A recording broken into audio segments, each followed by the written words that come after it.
ඉතින් ජයශ්‍රී මහා බෝධීන් වහන්සේගේ තේවාව බාර ප්‍රධාන කපු දඩමස් එක්ක වනජීවී නිලධාරින්ට අහු වෙනවා. ඉතින් ඒක නෙමේ ප්‍රශ්නේ මෙතන. ඒ කපු මහත්තයා කියනවා ප්‍රසිද්ධ හාමුදුරු නමක්ට දෙන්න තමා දානීය සඳහා පිළියෙල කරේ කියලා. දඩමස් හාමුදුරුන්ට පූජා කරන්න. හොඳයි.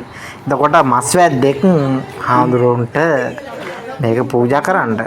එතකොට හාමුදුරු කෙනෙක් වෙන්න බෑනේ. දඩමස් කපුවලවාම පිළියෙල කරලා කන්න. එතකොට මේ හාමුදුරුවෝ නැත්නම් මේ චීවරධාරියා සිවුරු රඳවනයා කවුද කියලා දැනගන්න අවශ්‍යයි. ඒ ගලගොඩ අත්තේ ඥානසාර හිමිද නැත්නම් ඔය කස්සප බලංගොඩ කස්සප හිමිද ඒ වගේ ඔය රතන හිමිද එක එක හාමුදුරුවන්ගේ නම් තියෙනවා. ඉතින් මේ කවුද කියලා දැනගන්න මිනිස්යන්ට අවශ්‍යයි.